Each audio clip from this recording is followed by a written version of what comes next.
Assalamualaikum warahmatullahi wabarakatuh. Ya teman-teman, perkenalkan saya Pina Febriana Putri yang pada kali ini akan membuat video pembelajaran mengenai materi pembelahan sel. Selamat menyaksikan. Baiklah, sebelum memulai materi, bisa kita lihat pada gambar di samping merupakan gambar kuku yang semakin hari semakin bertambah panjang. Di mana proses bertambah panjang tersebut termasuk dalam salah satu proses pembelahan sel yang menyebabkan jumlah sel bertambah atau kondisi sel yang diperbaiki. Oke, langsung saja memasuki materi pembelahan sel. Materi pembelahan sel terbagi menjadi 3, amitosis, mitosis, dan meiosis. Yang pertama itu amitosis. Amitosis merupakan sel membelah diri secara langsung tanpa melalui tahap-tahap pembelahan sel. Amitosis disebut juga dengan pembelahan biner. Amitosis terjadi pada sel prokariotik atau seperti sel bakteri dan cyanobacteria atau ganggang biru. Adapun proses dari amitosis yaitu kromosom melekat pada membran plasma, kemudian bagian DNA kromosom mulai bereplikasi, kemudian sel siap membelah, kromosom dan kromosom salinannya tetap melekat pada membran plasma. Kemudian terbentuk membran plasma yang mendekuk ke dalam memisahkan kedua kromosom dan yang terakhir terbentuk dua sel anak. Yang kedua itu ada mitosis, cara reproduksi sel di mana sel membelah melalui tahap-tahap yang teratur, yaitu terjadi pada sel somatis atau tubuh, menghasilkan dua sel anak atau genotip yang sama dengan induknya, berfungsi untuk pertumbuhan dan pergantian sel yang rusak. Mitosis merupakan bagian dari siklus sel. Pada tahap siklus sel itu terdiri dari dua fase, yaitu yang pertama fase interfase atau fase G1, fase S, dan fase G2. Yang kedua itu fase mitosis, profase, prometafase, metafase, anafase, dan telofase. Fase interfase berlangsung paling lama mencakup 90% dari siklus sel. Adapun fase interfase yaitu fase G1 adalah fase pertumbuhan dan pembentukan protein dari organel sel. Fase S adalah fase penyalinan kromosom dan fase G2 adalah fase sel kembali tumbuh dan mempersiapkan melakukan pembelahan. Masuk pada fase-fase mitosis yang terdiri dari profase, prometafase, metafase, anafase, dan telofase. Pada tahap profase, benang kromatin memendek membentuk kromatid yang akan berpasangan membentuk kromosom.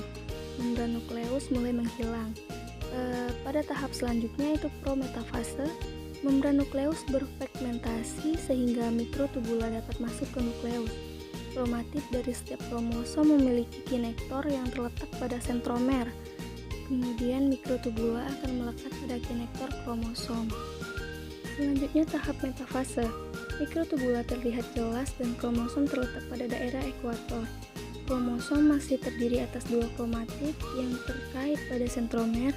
Setiap sentromer memiliki dua kinektor yang masing-masing dikaitkan dengan mikrotubula. Selanjutnya tahap anafase. Mikrotubula memendek sehingga menarik kromatid ke kutub yang berlawanan. Pada akhir anafase kedua, kutub sel memiliki jumlah kromatid yang sama. Pada tahap yang terakhir itu ada telofase.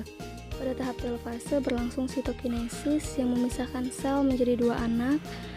Kromatid menipis dan memanjang, kromatid membentuk kromatin, nukleolus dan membran nukleus mulai terbentuk kembali.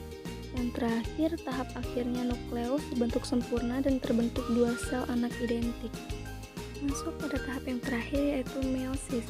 Pada tahap meiosis itu terjadi pada sel gamet atau kelamin, menghasilkan 4 sel anak dengan kromosom setengah kromosom induk, berfungsi menjaga agar kromosom tidak terlipat ganda dan kelangsungan spesies terjaga, dimulai dengan replikasi kromosom pada interfase. Pada replikasi kromosom ini diikuti oleh dua pembelahan yang terjadi secara berturut-turut, tahapannya yaitu meiosis 1 dan meiosis 2. Pada meiosis 1, profase 1 mengambil sekitar 90% waktu meiosis, yaitu leptoten, kromatin menebal membentuk kromosom, 2 zigoten, kromosom homolog mulai berpasangan, pakiten, kromosom menebal dan mengganda, pindah silang, diploten, kromatid membesar dan memendek, dan yang terakhir diakinesis, membran inti yang menghilang terbentuk serat gelondong. Selanjutnya tahap metafase 1, tetrad menempatkan diri dan berjajar pada bidang ekuator, sentromer terikat oleh benang spindel. Selanjutnya ada metafase 1, benang spindel memendek dan menarik belahan tetrad ke kutub sel yang berlawanan, sehingga kromosom homolog terpisah. Dan yang terakhir ada tahap telofase 1, membran membentuk sekat membentuk dua sel anakan yang haploid, tetapi kromosom masih mengandung dua sister kromatid yang terhubung di sentromer. Lanjut pada fase yang terakhir yaitu meiosis 2.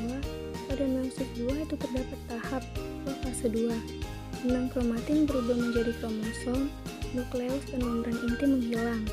Sentriol terpisah menuju kutub yang berlawanan.